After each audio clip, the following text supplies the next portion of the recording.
지금 인공지능 세계에서 정말 엄청난 일이 벌어지고 있습니다. 이건 그냥 한 명의 개발자가 이직하는 그런 단순한 소식이 아니에요. 어쩌면 AI의 미래 자체를 완전히 다른 방향으로 이끌 수 있는 아주 중요한 이야기의 시작일지도 모릅니다. 네, 바로 그 주인공은 메타의 수석 AI 과학자이자 정말 딥러닝 분야의 살아있는 전설이죠. 얀 르쿤입니다. 파이낸셜 타임스 보도에 따르면요. 그가 메타를 떠나서 자신만의 새로운 AI 스타트업을 준비하고 있다고 합니다. 자, 그래서 오늘 우리가 파헤쳐볼 질문이 바로 이겁니다. 왜 그의 행보 하나하나에 전 세계가 주목하는지, 그리고 이 선택이 앞으로의 AI 생태계에 또 우리에게 어떤 의미를 갖게 될지 지금부터 한번 제대로 들여다보겠습니다. 자, 일단 얀 르쿤이 도대체 누구길래 이렇게까지 난리냐, 이걸 먼저 짚고 넘어가야겠죠? 간단히 말해서 컴퓨터 과학계의 노벨상이라고 불리는 튜링상 수상자입니다. 지금 우리가 쓰고 있는 거의 모든 AI 기술의 뿌리, 바로 그 딥러닝을 처음 개척한 선구다 중 한 명이에요. 그러니 그의 결정 하나하나가 업계 전체를 뒤흔드는 건 어찌 보면 당연한 일이겠죠. 근데 말이죠. 르쿤의 이번 결정이 그냥 갑자기 나 다른 데 갈래 해서 나온 게 아니라는 겁니다. 소식통에 따르면 그의 퇴사 배경에는 메타 내부에서 몇 달 동안 차곡차곡 쌓여온 불만과 갈등이 있었다고 해요. 그 배경에는 꽤 복합적인 이유들이 얽혀 있습니다. 우선 연구자로서 어떻게 보면 목숨처럼 여기는 학문적 자유가 위협받기 시작한 거예요. 새로운 내부 규정 때문에 연구 결과를 예전처럼 자유롭게 발표하기가 점점 힘들어졌다는 거죠. 게다가 조직이 배편되면서 그가 정말 애정을 쏟았던 핵심 연구 그룹, 페어의 영향력은 줄어들었고요. 이런 상황에서 르쿤은 메타의 주력 AI 모델인 라마에 대해서도 공개적으로 다른 목소리를 내기 시작했고, 결국 회사 리더십과의 갈등의 골도 깊어졌다고 합니다. 지금 이 표를 보시면 메타 안에서 권력이 어떻게 움직였는지 이게 그냥 한눈에 딱 들어오실 겁니다. 순수한 기초 연구를 통해서 AI의 근본적인 발전을 추구하던 르쿤의 페어 그룹, 이 그룹이 당장의 제품 개발에 집중하는 다른 팀에게 점점 주도권을 내주게 된 거죠. 학자로서의 신념과 회사가 나아가는 방향이 조금씩 어긋나기 시작한 겁니다. 하지만 이 이야기가 그냥 어떤 회사에서 누가 누구랑 싸우다 나갔대, 이런 단순한 가십거리가 절대 아닙니다. 이건 훨씬 더 깊고 근본적인 문제, 바로 인공지능이 앞으로 어떤 방향으로 나아가야 하는가에 대한 거대한 철학적 논쟁과 맞닿아 있거든요. 바로 이겁니다. 이게 이 모든 논쟁의 핵심이에요.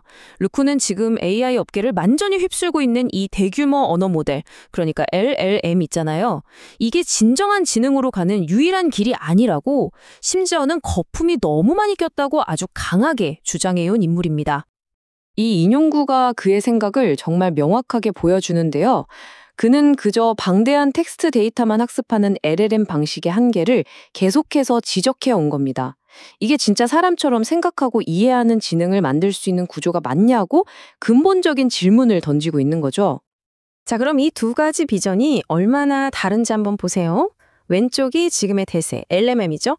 이건 엄청나게 많은 텍스트를 먹고 자라서 글을 기가 막히게 써냅니다. 그런데 오른쪽, 르쿤이 밀고 있는 JPA는 방향이 완전히 달라요. 텍스트가 아니라 세상을 직접 보고 관찰해서 학습하고요. 이걸 통해 세상이 어떻게 돌아가는지에 대한 자신만의 모델을 머릿속에 구축하는 겁니다.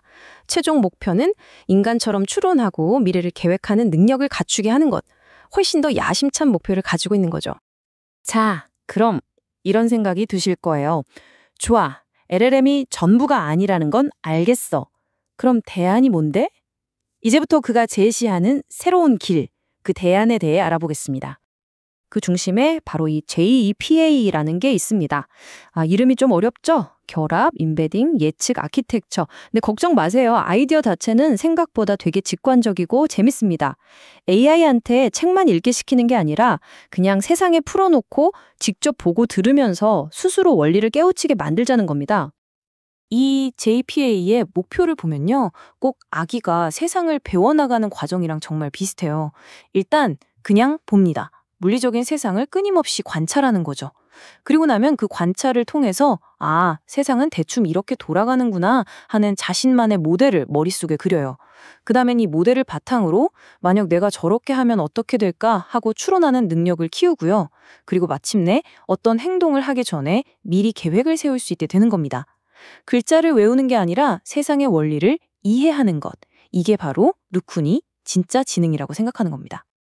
자, 그럼 지금까지의 이야기들을 쭉 종합해보면 이 얀 르쿤의 행보가 단순히 한 명의 천재과학자가 회사를 옮기는 것, 그 이상의 의미를 갖는다는 게 분명해집니다. 자, 오늘 이야기에서 우리가 꼭 기억해야 할 핵심, 딱 4가지로 정리를 해드릴게요. 첫째, 업계 최고의 권위자가 모두가 예라고 할 때 정면으로 아니라고 외쳤다는 이 사실 자체입니다. 둘째, 이 사건은 AI의 미래를 둘러싼 보이지 않던 갈등이 수면 위로 드러나는 계기가 됐다는 점이고요. 셋째, 어쩌면 LLM과는 전혀 다른 길을 가는 새로운 AI 스타트업들의 등장을 알리는 신호탄일 수 있다는 겁니다. 그리고 가장 중요한 마지막, AI의 미래에는 아직 정답이 없고 무한한 가능성이 열려 있다는 사실을 우리에게 다시 한번 일깨워주고 있습니다. 과연 얀 르쿤의 이 위대한 도전은 AI 역사의 새로운 페이지를 열게 될까요? 아니면 거대한 LLM 혁명의 물결 속에서 그냥 하나의 작은 각주로 남게 될까요? 그 결과는 바로 우리 모두가 앞으로 지켜보게 될 겁니다.